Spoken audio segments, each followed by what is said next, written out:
The ground didn't just shake that morning, it groaned deep in the bedrock, like the earth itself was terrified of what was coming. Elias Thorne stood on the frost-covered porch of his homestead, his coffee mug suspended halfway to his mouth, staring at a sight that would make a veteran soldier's heart stop cold. 200 Lakota warriors, the fiercest riders in the Dakota Territory, sat outland on their war horses, lining the ridge of Blackwood Creek. They weren't attacking. They were waiting.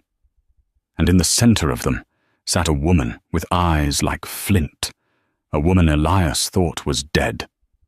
He thought this was his end. He had no idea it was just the beginning of the most dangerous lie he'd ever have to live.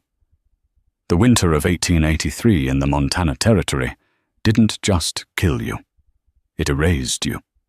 It buried your house, your cattle, and your history under 6 feet of white silence.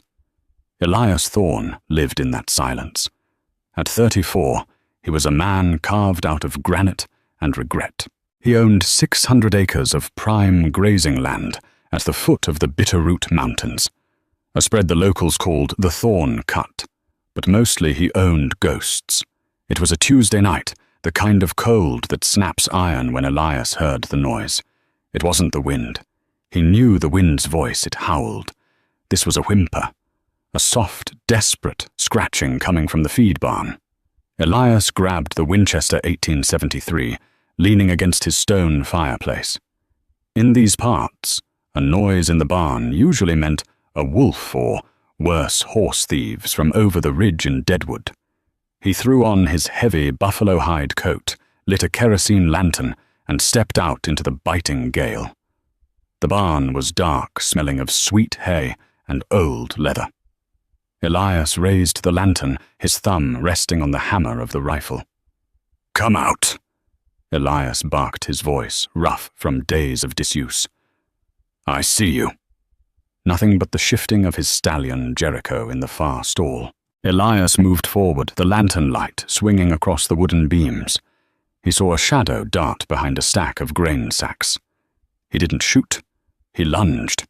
He was fast for a big man, grabbing a handful of rough fabric and hauling the intruder into the light. He expected a thief. He expected a drifter. He didn't expect a child. The boy couldn't have been more than 7 years old. He was emaciated, his ribs showing through the tears in his buckskin tunic. His skin was gray with hypothermia, his long black hair matted with ice. He held a handful of raw oats, horse feed, clutched to his chest like it was gold dust. The boy didn't scream.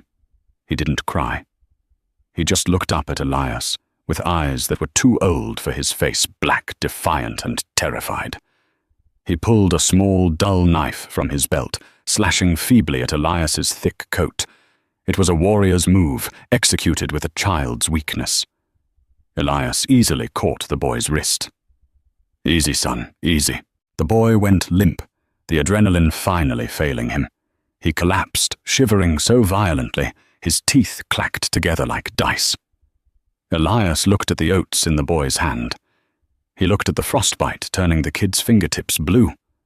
This wasn't a bandit. This was a tragedy. Elias holstered the thought of the law. The local sheriff ecstatic Big Jim Miller had strict orders about stray natives.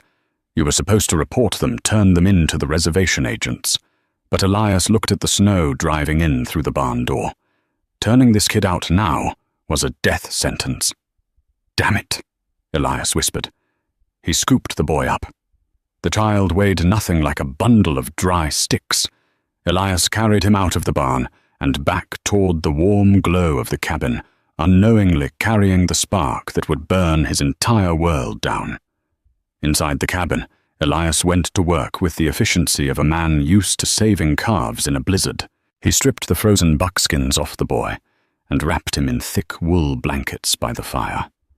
He heated a pot of beef broth, spooning it slowly into the child's mouth. For 3 hours, the boy didn't speak. He just watched Elias with those dark, unblinking eyes. Elias sat in his armchair, cleaning his rifle, trying to look less threatening. "You got a name?" he asked, not looking up. Silence. "I'm Elias. This here is my house. You were eating my horse's oats. I got better food than that." The boy shifted. He pointed a trembling finger at the mantelpiece. Resting there was a small silver locket. It had belonged to Elias's wife, Sarah, who had died of fever 5 years prior. It was the only soft thing left in the house. "Pretty," the boy rasped. His English was broken heavy with the accent of the Lakota. "Don't touch it," Elias said, his voice dropping an octave. The boy pulled his hand back as if burned. The tension in the room spiked. Elias sighed, rubbing his face. He wasn't cut out for this. He was a man of violence and labor, not comfort. "Sleep," Elias ordered, pointing to the rug before the fire. "Tomorrow I take you." "Well, we'll figure out where I take you." The boy fell asleep almost instantly. Elias didn't sleep. He sat by the window watching the tree line. Why was a Lakota child alone this far north of the reservation? The treaty lines were 50 miles south. A child this age wouldn't be traveling solo unless his party was dead or he was running from something terrible. Around 300 a.m. Elias saw it. A flash of light on the ridge, a signal mirror. No moonlight reflecting off metal. Someone was watching the house. Elias blew out the lantern. He crept to the boy. The child was burning up with fever now, thrashing in his sleep. Elias saw something he had missed earlier. On the boy's neck, hidden by his hair, was a tattoo. It wasn't a tribal marking Elias recognized. It was a brand. A small, jagged V. Elias's blood ran cold. He knew that brand. It belonged to Silas Vane. Silas Vane was the cattle baron who controlled the water rights in the valley. A man who didn't just buy land, he strangled it out of people. Rumor had it, Vane was using undocumented labor in his silver mines up in the jagged peaks, men and children who wouldn't be missed if they vanished. "You ran from Vane," Elias whispered. The boy woke up at the sound of the name. His eyes went wide. "Bad man," the boy whispered. "He take my sister. He take her." "Who is her?" Elias asked. "The White Wolf," the boy said. Elias frowned. "Who is the White Wolf?" The boy didn't answer. He reached into his tunic, or the pile of rags that used to be his tunic, and pulled out a piece of fabric he had hidden. It was a strip of blue silk. Fine silk. The kind a lady in Boston or San Francisco would wear, not a squaw in the Dakota winter. She said, "Find the man with the stone heart," the boy whispered, his eyes drooping. She said, "Thorn." Elias froze. The boy hadn't just stumbled here. He had been sent. Before Elias could ask another question, the boy passed out from the exhaustion. Elias gripped the piece of blue silk. It smelled faintly of lavender. Lavender. Sarah, his late wife, used to wear lavender water. But Sarah was dead, buried under the willow tree out back. There was only one other woman Elias had ever known who wore that scent. A woman he had left behind in a fiery wreck of a wagon train 10 years ago. A woman named Clara. But Clara was dead too. Elias had seen the smoke. He spent the rest of the night with his rifle across his lap, watching the door. He didn't know what was coming, but he knew the rules of the West. No good deed goes unpunished. When the sun crested the mountains, painting the snow in violent shades of orange and purple, Elias stood up to stretch. He walked to the window to check the weather. He dropped his coffee mug. It shattered the dark liquid, staining the floorboards. The barn was surrounded. It wasn't Silas Vane's hired guns. It wasn't the sheriff. It was an army. 200 warriors. Their horses were painted for war. Their lances were stripped of feathers, a sign of mourning or supreme vengeance. They sat in a perfect semicircle around his homestead, motionless as statues. And in front of them, riding a white stallion, sat a figure wrapped in a heavy buffalo robe. The figure lowered to their hood. It was a woman. Her skin was tanned by the sun, her hair braided with leather and silver, but her eyes were piercing blue. It was Clara, and she didn't look happy. Elias stepped out onto the porch. He didn't raise his rifle, but he didn't leave it inside either. The morning air was crisp silent except for the snorting of 200 horses. The woman on the white horse raised a hand. The warriors behind her shifted the creak of leather and wood echoing across the valley. "You look old, Elias," she said. Her voice was harder than he remembered, stripped of the softness of the girl he had courted in St. Louis a lifetime ago. "You look alive, Clara," Elias replied, his voice flat. "I thought the Comanches took you." "They did," she said. She gestured to the warriors behind her. "And then the Lakota took me from them, and now I am one of them. I am Winyan Skakul, the white woman." "Why are you here, Clara? And why is there an army on my lawn?" "I think you have something of ours," she said, her eyes darting to the cabin door. "A boy. Little Hawk." "He's inside," Elias said. Half froze, starved. He has Silas Vane's brand on his neck. A murmur went through the warriors at the mention of the name Vane. The horses stomped nervously. Clara's face tightened. "Bring him out," she commanded. "He's sick, Clara. He needs rest." "He needs his people," she snapped. She spurred her horse forward, stopping just feet from the porch steps. She looked down at him, and for a second the mask slipped. Elias saw the pain in her eyes. "Elias, please. If Vane finds out he's here, he won't just kill you. He'll burn this whole valley. That boy, he saw something he wasn't supposed to." "What did he see?"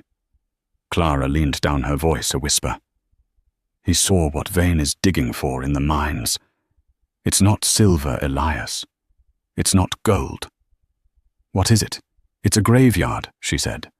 "An ancient one. Vane isn't mining. He's looting. And he found something, a map, a treaty. One that proves this entire valley, including your land and Vane's ranch, legally belongs to the tribe, not the U.S. government." Elias stared at her. If that were true, Vane's empire was built on sand. If the federal government found out Vane was violating a grandfathered treaty to loot sacred ground, the cavalry would hang him. "The boy stole the map," Clara said. "He swallowed it in a deerskin capsule before he ran." Elias looked back at the cabin. The starving child wasn't just a victim. He was the most dangerous evidence in the territory. "Vane is coming," Clara said, straightening up. She pointed to the south. A plume of black smoke was rising in the distance. "That's the Miller homestead. Vane is burning his way here." Elias looked at the smoke, then at the warriors. 200 men. Against Vane's hired guns. Maybe 50 men. It should be an easy fight, but if the Lakota attacked a white settlement, the U.S. Army would descend on them like a hammer. It would be a massacre. "You can't fight him here," Elias said. "If your warriors kill white men on my land, the army will wipe you out." "I know," Clara said. "That's why we need you." "Me. We can't be seen killing Vane," she said. "But a white rancher defending his home, that's just frontier justice." "You want me to fight Silas Vane's army alone?" Elias asked incredulously. Clara smiled a dangerous, sharp smile. "No. I want you to lead my army. But we do it your way. We set a trap." Elias looked at the warriors. They looked back, skeptical, proud. They wouldn't take orders from a white man. Unless... "There's a condition," Elias said. "Name it. If we survive this, you stay. Just for dinner. You owe me 10 years of explanation." Clara hesitated. Then she nodded. "Deal." Elias turned to the warriors. He didn't speak their language, but he spoke the language of war. He pointed to the barn, then to the ridgeline, then to the narrow canyon entrance of the thorn cut. He began to issue orders, and for the first time in 5 years, Elias Thorne didn't feel like a ghost. He felt like a general. But there was a twist coming that neither Elias nor Clara saw. As they prepared for war inside the cabin, the boy Little Hawk was awake. He was coughing up blood, and he wasn't alone. A shadow had slipped in through the back window while they were distracted out front. A man with a silver tooth and a silent knife. One of Vane's trackers. The plan was simple, or as simple as a death wish could be. Elias had instructed the Lakota warriors to ghost their way into the timberline. They were to vanish. To anyone riding up the main trail, the Thorne homestead was to look exactly as it always did, lonely, quiet, and vulnerable. Elias stood on the porch watching the last of the warriors melt into the snow-covered pines. It was a terrifying display of skill.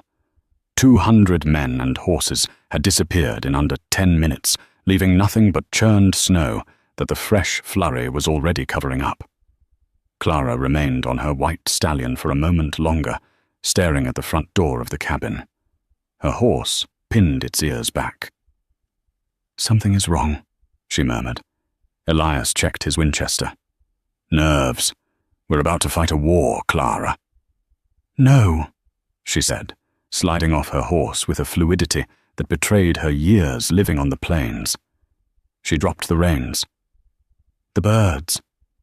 "Listen." Elias frowned. The crows that usually scavenged around the grain silo were gone. The silence wasn't just heavy. It was absolute. "The back window," Elias whispered, realization hitting him like a hammer. He had left it unlatched to let out the smoke from the fireplace. He didn't run. Running made noise. He moved with the stalking gait of a predator, signaling Clara to flank the left side of the house. He moved to the right, stepping onto the porch boards he knew didn't creak. He reached the door, turning the handle with agonizing slowness. Inside the cabin was dim. The fire had burned down to embers. Elias stepped in, his rifle raised. The rocking chair where he had sat the night before was overturned. The rug was kicked up, and in the center of the room, a man was kneeling over the sleeping form of Little Hawk. The man was huge, wearing a duster coat stained with grease and tobacco juice. He had one hand clamped over the boy's mouth, and in the other he held a skinning knife, the blade hovering inches from the boy's stomach. It was Caleb Gutshot Reed, Silas Vane's headbreaker, a man known for carving up cattle just to hear them scream. Reed looked up, his eyes adjusting to the light from the open door. He smiled, revealing a row of rotted yellow teeth. He didn't look scared. He looked like he was working. "Quiet now, Thorne," Reed hissed, pressing the knife tip against the boy's buckskin shirt. "You twitch that rifle and I spill the kid's guts right here on your nice floorboards. Boss wants the map inside him. He didn't say the kid had to be alive when I retrieved it." Little Hawk's eyes were wide, filled with tears, but he wasn't struggling. He was paralyzed with terror. Elias felt a cold rage settle in his stomach. "Let him go, Caleb. You're surrounded. You just don't know it yet." "Surrounded by what?" Reed chuckled. "I seen you talking to yourself out there. You gone crazy, Elias, living alone too long." Reed didn't know about the Lakota. He had slipped in before they arrived, or he had been hiding in the root cellar waiting for a chance. "The map," Reed demanded, "or I cut it out." "He doesn't have it," Elias lied. "I hid it." Reed's eyes narrowed. "Liar." He pressed the knife harder. A drop of blood bloomed on the boy's shirt. Crack. The sound wasn't a gunshot. It was the sound of a heavy ceramic pitcher shattering against the back of Reed's skull. Clara had climbed through the back window. Reed roared, staggering forward, dropping the knife. He was dazed but not out. He was a bull of a man. He spun around, backhanding Clara with a force that sent her flying into the stone fireplace. She hit her head hard and crumpled to the floor. "You witch!" Reed screamed, reaching for his holster. Elias didn't hesitate. He didn't shoot at this range. The bullet would pass through Reed and hit Clara. Elias dropped his rifle and tackled Reed. They hit the floor with a bone-shaking thud. Elias was strong, hardened by years of splitting logs and breaking horses, but Reed was a brawler who fought dirty. Reed jammed a thumb into Elias's eye, blinding him momentarily. Elias grunted, driving a knee into Reed's groin. They rolled, smashing into the table, sending Tintulter's tin plates clattering. Reed got the upper hand, his heavy forearm crushing Elias's windpipe. Elias gasped, black spots dancing in his vision. Reed's face was inches from his, smelling of stale whiskey and onions. "I'm gonna kill you," Reed wheezed. "Then I'm gonna skin that squaw." Elias couldn't breathe. His strength was fading.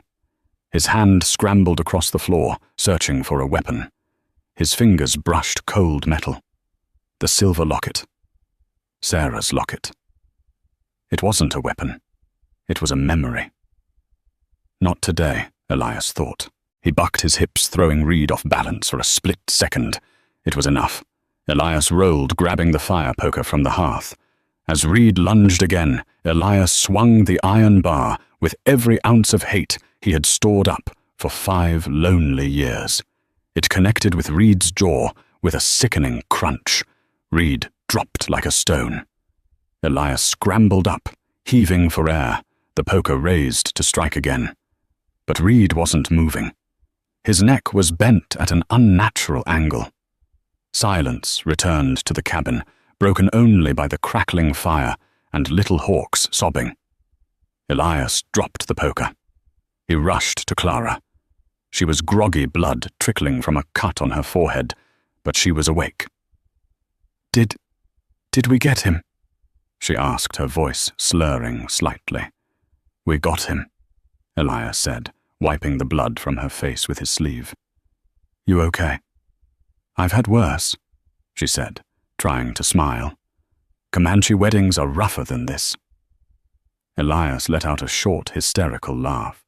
He helped her sit up. He looked at the dead man on his floor, then at the terrified boy, then at the woman he had loved for a decade. "Vane sent his best tracker ahead," Elias said grimly. "That means the main body is close. They wanted to secure the asset before the army got here." "Asset?" Clara looked at Little Hawk. "He's a child, Elias." "To Vane, he's a container," Elias said. He walked over to the window and looked out. The smoke from the Miller homestead was closer now, and on the wind he could hear it, the rumble of wheels, many wheels. "Get the boy to the cellar," Elias commanded, his voice shifting back to the soldier he used to be. "Take the rifle. If anyone opens that iron door, and it isn't me, you shoot them. You understand?" Clara grabbed his arm. "Where are you going?" Elias picked up his gun belt and strapped it on. He grabbed a second Colt revolver from a lockbox under his bed, a Navy .36 he hadn't fired since the war. "I'm going to the porch," Elias said. "I'm going to invite Silas Vane to tea." Silas Vane didn't ride a horse.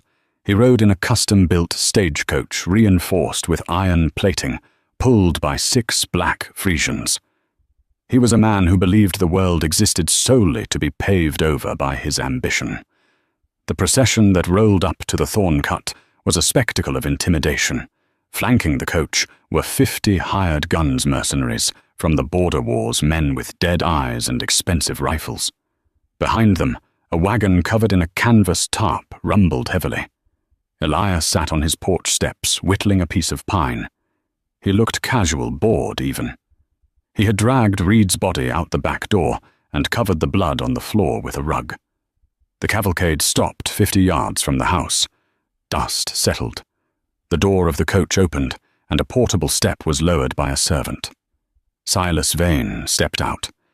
He was a small man, impeccably dressed in a velvet suit, a silk cravat, and a hat that cost more than Elias's farm. He held a cane topped with a golden eagle. "Elias," Vane called out, his voice smooth and oily. "Charming morning for a visit, isn't it? Trespassing usually happens in better weather. Silas, Elias called back, not stopping his whittling. Vane chuckled, walking forward, flanked by 2 bodyguards. Trespassing, I'm hurt. I'm a concerned neighbor. I heard you had some trouble. A stray dog causing a ruckus. No dogs here, Elias said. Just me. Vane stopped at the gate. He leaned on his cane, his eyes scanning the property. My tracker, Mr. Reed. He came by earlier to offer assistance. Have you seen him? Can't say I have. Vane's smile didn't waver, but his eyes went cold. Elias, let's cut the theatrics. You're a man of the land, practical. You know who I am. You know what I own. You own the water, Elias said, and the sheriff, and apparently a lot of ugly men with guns. I own the future, Vane corrected. And right now, the future is inside your cabin. A little native boy. He stole something from me. A legal document. Very boring, very bureaucratic, but I need it back. I don't harbor runaways, Silas. Don't lie to me. Vane snapped his veneer, cracking. My men found the tracks. They lead to your barn. Give me the boy, and I'll give you... He paused, looking at the homestead. $5,000. You can leave this frozen hellhole. Go to California. Find yourself a new wife to replace that dead one. Elias stopped whittling. He stood up, slowly.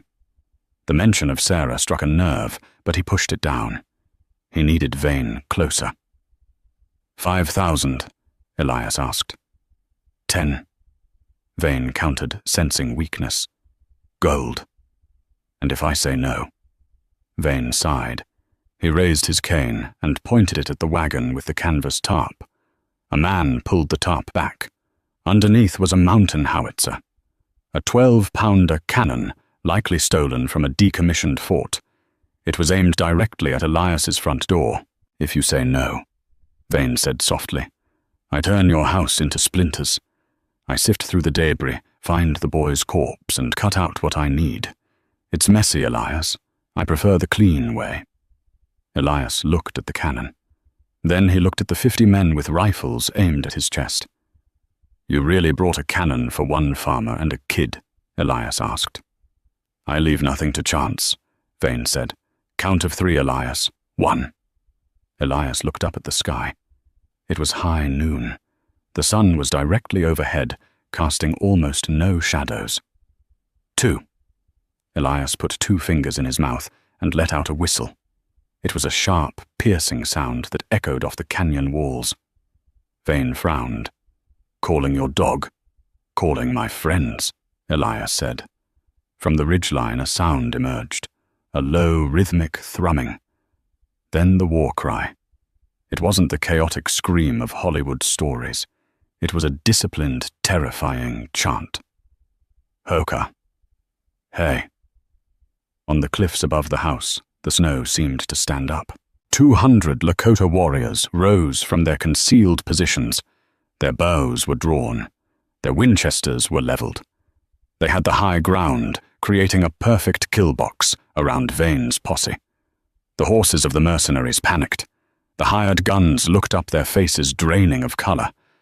They were outflanked, outgunned, and completely exposed. Vane looked around, his composure shattering. What is this? You're trespassing on Lakota land. Silas, Elias said, his voice hard as iron.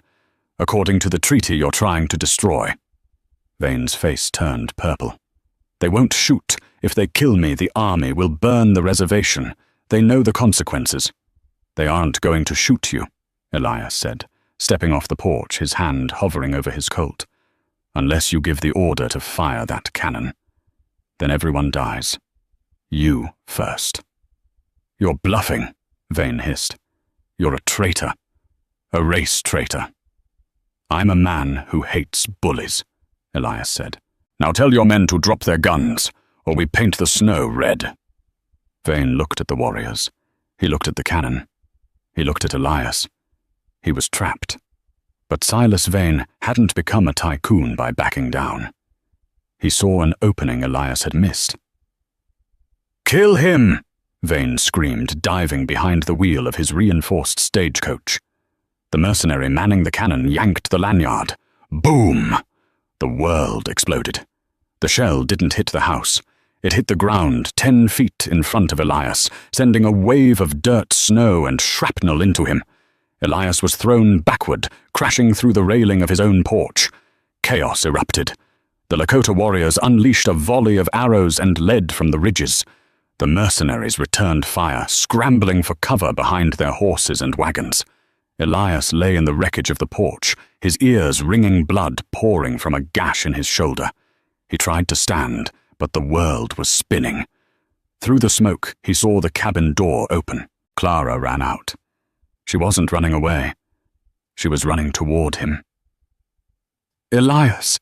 she screamed, firing her rifle from the hip at a mercenary who was charging the porch. "Get back!" Elias groaned, trying to lift his gun. But it was too late. The cannon crew was reloading. They were aiming for the cabin this time, aiming to bury the boy and the evidence forever. And from the back of Vane's stagecoach, a second surprise emerged. A man in a suit holding a Gatling gun mounted on a swivel. Vane hadn't just brought a cannon. He had brought a slaughter. "Cut them down!" Vane's voice shrieked from inside the coach. "Leave no one alive!" The Gatling gun began to spin. The sound of a Gatling gun in 1883 was not a sound of war. It was the sound of industrial slaughter. It buzzed like a hive of angry hornets, chewing through the wooden facade of Elias's cabin as if it were paper. Elias grabbed Clara by the waist and rolled them both off the shattered porch, landing hard in the muddy slush behind the horse trough. Bullets tilled the earth inches from their heads, kicking up geysers of snow and dirt. "He's going to cut the house in half," Clara screamed over the roar of the gun. "The boy is still inside." Elias grit his teeth. The pain in his shoulder was blinding a hot poker of agony, but adrenaline was a powerful drug. He looked up at the ridge. The Lakota warriors were pinned. The Gatling gun had a swivel mount. Every time a warrior popped up to loose an arrow, the gunner swept the ridge with a curtain of lead. They were trapped. "We need to stop that gun." Elias gasped, ripping a piece of his shirt to bind his shoulder. "How?" Clara snapped, checking the load in her Winchester. "It's behind iron plating." Elias looked at the layout of the battlefield. The stagecoach with the Gatling gun was in the center. The cannon was to the left, reloading. The mercenaries were using the wagons as cover. But there was one thing Silas Vane had forgotten in his arrogance. The cattle. The Thorn Cut was a working ranch, and in the holding pen located just 50 yards behind Vane's line were 300 head of longhorn steers. They were skittish, angry beasts, agitated by the noise. "Clara," Elias said, pointing to the pen. "Can you make a shot that far?" Clara squinted. "The lock on the gate." "No," Elias said. "The lantern hanging on the post above the hay bales." Clara looked at him, realizing the plan. "Fire. Panic. A stampede." "Cover me," she said. Elias rose to his knees, leaning over the trough. He raised his Colt Navy.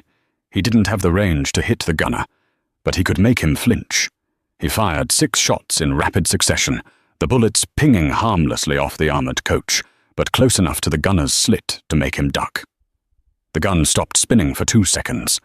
That was all Clara needed. She stood up, exposing herself to the battlefield. She was Winyan Scar, the White Wolf, and she didn't tremble. She exhaled the world slowing down and squeezed the trigger. Crack! The oil lantern on the far post shattered. Burning kerosene rained down onto the dry hay and the wooden fence. Within seconds, the wind whipped the flames into a frenzy. The fire spooked the nearest steers. They bellowed, pushing against the gate. The latch, already weak from rust, groaned and snapped. "Here comes the thunder," Elias yelled. 300,000 pounds of beef turned into a living landslide. The stampede didn't run away from the battle. They ran through it. The mercenaries heard the rumble before they saw it. The ground shook violently. Vane's hired guns turned their eyes widening in horror as a wall of horns and muscle surged out of the smoke. The formation broke. Men screamed, diving under wagons or scrambling up trees. The stampede smashed into the cannon crew, trampling the loader before he could fire the second round. The cannon tipped over, useless. But the Gatling gun was mounted on the heavy stagecoach. It was an island in the stream of cattle. The gunner swiveled the weapon not at the cows, but back at Elias. "He's still shooting," Clara cried, ducking as bullets splintered the trough. "Stay here," Elias commanded. "No, Elias, don't be a fool." Elias didn't listen. He ran. He didn't run away. He ran toward the barn. He dodged the stray bullets diving through the open barn door. Inside Jericho, his massive black stallion was rearing in his stall, terrified by the noise. Elias didn't saddle him.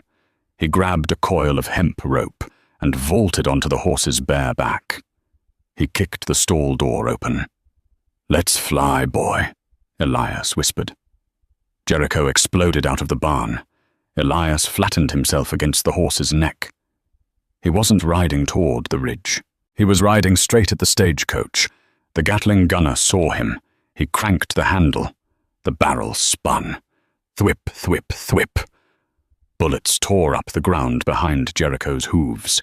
Elias guided the horse in a zigzag pattern, a trick he'd learned from the Comanche. He was closing the distance. 50 yards. 30. The gunner adjusted his aim. He had Elias dead to rights. But suddenly, an arrow took the gunner in the throat. Elias glanced up.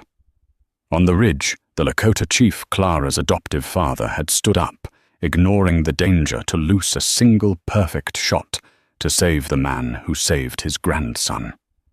The gunner slumped over the weapon. The firing stopped. Elias didn't stop. He rode Jericho alongside the stagecoach. Silas Vane was inside, screaming at his driver to get them out of there. The driver whipped the Frisians, and the coach lurched forward. Elias uncoiled the rope. He spun the lasso. With a flick of his wrist, the loop flew through the air and settled around the stagecoach driver's torso. Elias dallied the rope around his own waist, a dangerous move that could snap a man's spine and hauled back. Jericho dug his hooves in. The rope went taut. The driver was yanked violently from his seat, hitting the ground hard. Without a driver, the 6 Frisians panicked. The coach swerved, hitting a rock. It tipped onto 2 wheels, teetered for a breathless second, and then crashed onto its side with a sound like a bomb going off.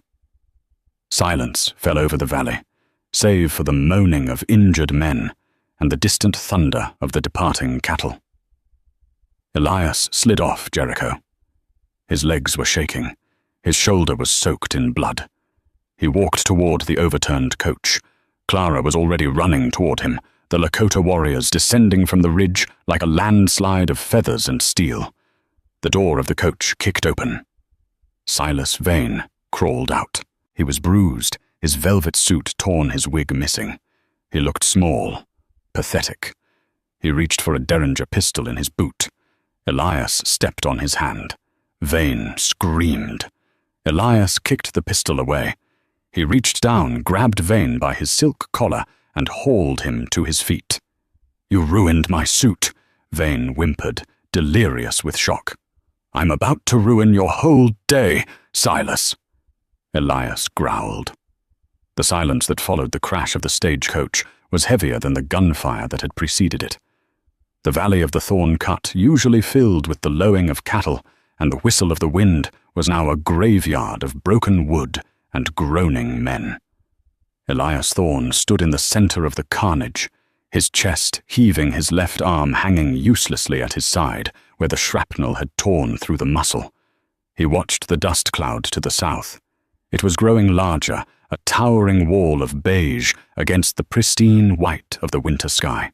The vibration in the ground changed. It wasn't the chaotic rumble of a stampede anymore. It was the rhythmic, disciplined thunder of shod hooves, striking frozen earth in unison.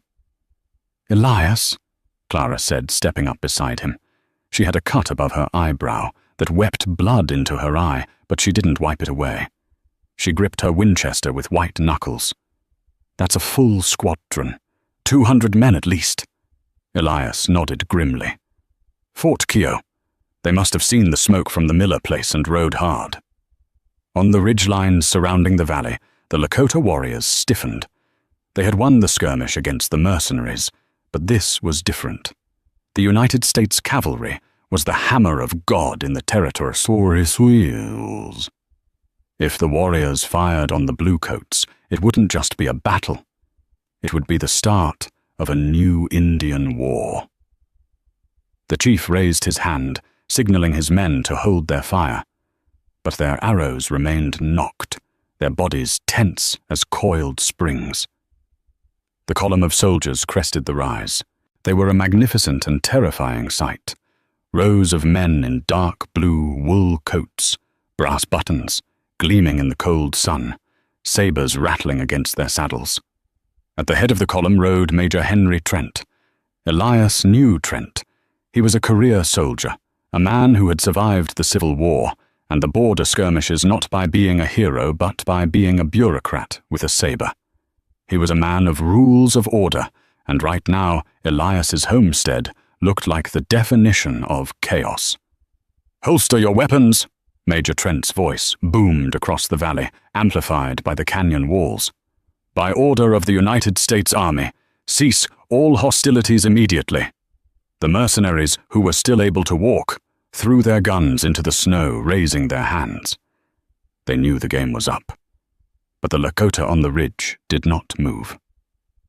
Major Trent halted his horse 10 yards from where Elias and Clara stood. He looked at the burning remains of the cattle pen. He looked at the overturned stagecoach. He looked at the dead men scattered in the snow. Finally, his hard grey eyes landed on Elias. "Mr. Thorne," Trent said, his voice clipped and cold, "I ride out to investigate a smoke signal, and I find a battlefield. You have a lot of dead men on your property, and you have—" He looked up at the ridge, his hand drifting to his holster. "Hostiles on the high ground." "They aren't hostiles, Major," Elias said, his voice raspy. "They're allies, and the dead men are trespassers." Before Trent could respond, the door of the overturned stagecoach kicked open violently. Silas Vane crawled out. The cattle baron was a ruin of his former self. His velvet suit was shredded. His face was masked in blood from a broken nose, and his wig was gone, revealing a pale, bald head that made him look like a grandiose vulture. But his spirit wasn't broken. He scrambled to his feet, ignoring the pain, and pointed a trembling finger at Elias. "Major Trent," Vane screamed, staggering toward the horse. "Thank God, arrest them! Arrest them all!" Trent looked down at Vane with a mixture of recognition and distaste. "Silas Vane, you look like you've been through a thresher." "I have been ambushed," Vane shouted, spitting blood. He quickly composed himself, smoothing his torn lapels, slipping back into the persona of the untouchable tycoon. "I came here to retrieve stolen corporate property. A thief, a native boy, took vital documents from my office. When I arrived to claim him, this lunatic Thorne and his savages attacked me. Look at my men, slaughtered." Vane gestured to the bodies of the mercenaries. To an outsider, it was a compelling picture. A wealthy businessman attacked by a renegade rancher and a war party. Major Trent's expression darkened. He looked at Elias. "Is this true, Thorne? You're harboring a thief. You allied with reservation jumpers to kill white citizens. They aren't citizens." Elias spat, gesturing to the mercenaries. "They're hired guns, and Vane didn't come for property. He came to kill a 7-year-old child." "Lies!" Vane shrieked, his voice cracking. "He's a race traitor, Major. Look at the woman beside him. That's the white squaw, the one who ran off to play Indian. They're conspiring against the territory." The soldiers behind Trent shifted uneasily. The accusation of race traitor was a dangerous one in 1883. Hands tightened on carbines. The tension in the air was so thick it tasted like copper. "Major," Vane pressed, sensing the momentum shifting. "I demand you shoot those natives on the ridge and take Thorne into custody. I have friends in Washington, Major. Powerful friends. If you help me, I can ensure your promotion. If you hesitate, I can ensure your court-martial." It was a naked bribe wrapped in a threat. Trent's jaw tightened. He looked at the Lakota warriors, who were vastly outgunned by the Gatling guns the army had in their supply wagons. He looked at Vane. Then he looked at Elias. "Elias," Trent said softly, "you'd better give me something better than your word, because right now the law is on Mr. Vane's side." Elias felt a wave of dizziness. He was losing blood. He looked at the cabin door. This was it. The gamble. "I don't need my word," Elias said. "I have the evidence." He turned his back on the Major, a dangerous move, and faced the cabin. "Little Hawk, come out, son." For a long moment, nothing happened. "He's dead," Vane sneered. "Or run off." Then the door creaked. Little Hawk stepped out into the blinding snow glare. He looked tiny against the backdrop of destruction. He was still wrapped in the wool blanket Elias had given him, clutching it tight. He looked at the wall of soldiers, at the horses, at the angry man with the bald head. He was trembling, but he didn't stop. He walked past the wreckage of the porch, past the dead mercenary, and stood next to Elias. Elias put his good hand on the boy's shoulder. "This is the thief Mr. Vane brought a cannon to stop." "He has my property," Vane shouted. "Search him. Show him Little Hawk," Clara said, gently, speaking in Lakota. "Give the paper to the soldier chief." The boy reached into his tunic. He pulled out the deerskin capsule. With small, shaking fingers, he uncapped it and pulled out the rolled parchment. He walked forward and held it up to Major Trent's horse. Trent leaned down and took the paper. He unrolled it slowly. The parchment was old, yellowed at the edges, but the ink was dark and permanent. Trent read it in silence. He adjusted his hat. He read it again. The silence stretched for an eternity. Vane was sweating now, despite the freezing cold. "What is that?" Vane demanded, his voice losing its power. "It's a forgery. Whatever it is, it's a lie." Major Trent slowly rolled the paper back up. He looked at Silas Vane with a look that could have frozen boiling water. "Mr. Vane," Trent began, his voice dangerously calm.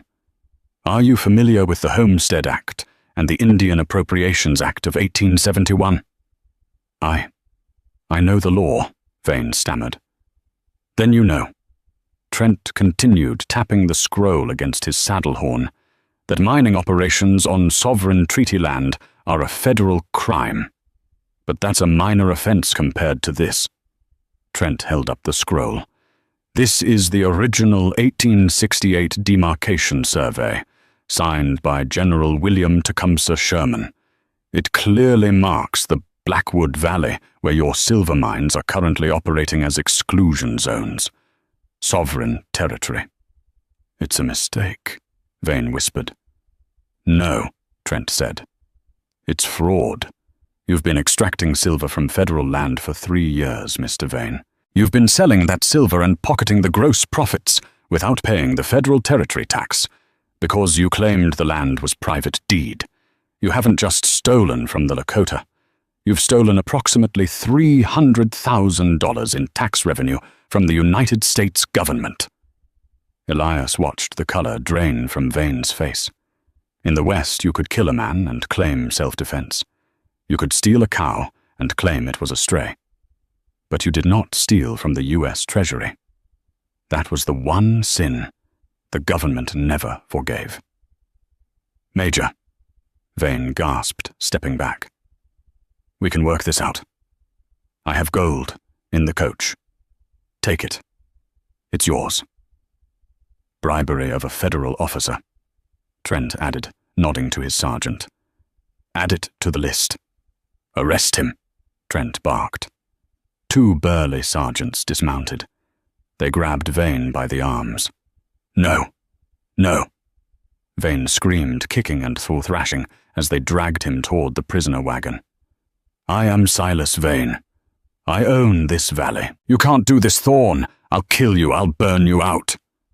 His screams echoed off the canyon walls until the heavy door of the prisoner wagon slammed shut, silencing him. Major Trent watched the wagon for a moment, then turned back to Elias. The tension hadn't fully dissipated. There was still the matter of the 200 armed warriors on the ridge. "Mr. Thorn," Trent said, "I have a prisoner, but I still have an army of hostiles flanking my squadron. I cannot ride out of here, leaving a threat to my rear." "They aren't a threat, Major," Elias said. "They came for the boy, and they defended my home when the law wasn't here to do it." "They are off the reservation," Trent noted sternly. "That is an act of war." Elias looked up at the ridge. The chief was watching them. Elias raised his good arm and made a sign, a hand over his heart, then extending outward. It was a sign of gratitude, but also of dismissal. "It is finished." The chief returned the gesture. Then he raised his lance. With a high-pitched whistle, he turned his horse. As one, the 200 warriors turned.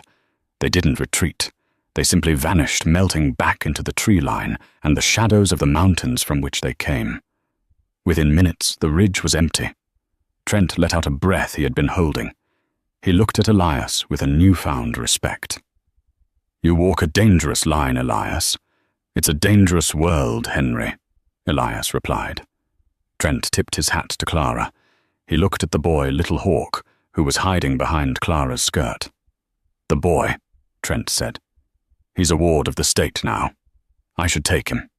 To the agency." Clara stepped forward, her blue eyes flashing. "He stays." Trent looked at her. He saw the fierceness in her stance, the rifle still in her hand. He looked at Elias, who had moved to stand in front of them both, his hand resting near his gun belt despite his injuries. Trent was a soldier, but he wasn't a monster. He looked at the broken farmhouse, the dead bodies, and the 3 people standing together against the cold. He realized that taking the boy now would require a fight he didn't want to win. "The prisoner wagon is full anyway," Trent lied smoothly. "I'll file the paperwork when I get back to the fort. Might take a few months to process. Winter roads being what they are." Elias nodded. "Thank you, Major." "Get that shoulder looked at, Thorn," Trent said. He wheeled his horse around. "Company, move out." The column of bluecoats turned and marched south, the prisoner wagon rattling in their wake, taking the poison of Silas Vane out of the valley forever. When the last soldier disappeared around the bend, the adrenaline finally left Elias's body. His knees buckled. "Elias!" Clara dropped her rifle and caught him, her small frame struggling under his weight. They sank down onto the steps of the ruined porch. The pain in his shoulder was a dull, throbbing roar now, but Elias didn't care. He looked at the boy. Little Hawk was staring at the retreating army, clutching the empty deerskin capsule. "Is he gone?" the boy asked in English. "The bad man." "He's gone," Elias wheezed. "He's never coming back." Little Hawk looked at Elias. Slowly the boy walked over. He reached out and touched the bandage on Elias's shoulder. "You bleed." "I'll be all right," Elias said. The boy reached into his pocket and pulled out the one thing he had refused to give up, even when he was freezing in the barn: the handful of raw oats. He opened his hand and offered them to Elias. "For you," Little Hawk said. "Make strong." Elias looked at the oats. Tears, hot and unbidden, pricked his eyes. He laughed, a wet, ragged sound. "Thank you, son." Clara sat beside them. She began to tear strips from her petticoat to bind Elias's wound more tightly. The adrenaline of the battle was replaced by the intimacy of survival. She wiped the soot from his face with her thumb. "You're a fool, Elias Thorn," she whispered, "riding a horse into a Gatling gun." "It worked, didn't it?" He grimaced as she tightened the knot. "You could have died," she said, her voice trembling. "I just found you again. I don't want to bury you." Elias reached out and took her hand. Her skin was rough, calloused from years of living on the plains, just as his was calloused from the ranch. They were a matching set of broken things. "You aren't going anywhere, are you?" Elias asked. Clara looked at the snow-covered valley. The house was riddled with bullets. The porch was gone. The barn was drafty. But the land was still there. The mountains were still there. "The tribe moves south for the winter," she said softly. "But little Hawk, he is too weak to travel. He needs a warm place. He needs a home." "This place needs a lot of work," Elias said, looking at the wreckage. "I can't do it alone. I need a partner. Someone who knows how to handle a rifle and, apparently, how to start a stampede." Clara smiled. It was the smile of the girl he had courted in St. Louis 10 years ago, shining through the warrior she had become. "I suppose I can stay until the roof is fixed." "That might take 50 years, Elias said. "Good," she replied. She leaned in and kissed him. It tasted of smoke and blood and winter, but to Elias it tasted like life. The sun began to set behind the Bitterroot Mountains, casting long purple shadows across the snow. The wind howled, but inside the battered cabin, the fire was still burning. Elias Thorne, the man who had lived with ghosts, stood up. He took the boy's hand with his left and the woman's hand with his right. "Come on," Elias said. "Let's go home." They walked through the shattered door frame, leaving the cold behind them. The war for the valley was over. The work of living had just begun. The story of Elias Thorne and the starving child reminds us that courage isn't about having the biggest gun. It's about standing your ground when you have everything to lose. In a world governed by greed and violence, one act of kindness feeding a starving child sparked a war, but it also forged a family. Elias thought he was saving a boy, but in the end, the boy and the love of a woman he thought he'd lost saved him. Justice in the Wild West wasn't always found in a courtroom. Sometimes it was found in the thunder of a stampede and the loyalty of unlikely allies. If this story of frontier justice and undying loyalty moved you, please hit that like button. It helps us share these forgotten legends with more people. Did Elias make the right choice standing up to Vane alone? Tell us in the comments below. And don't forget to subscribe and ring the bell so you never miss a tale from the Wild West. Thanks for listening, and we'll see you on the next ride.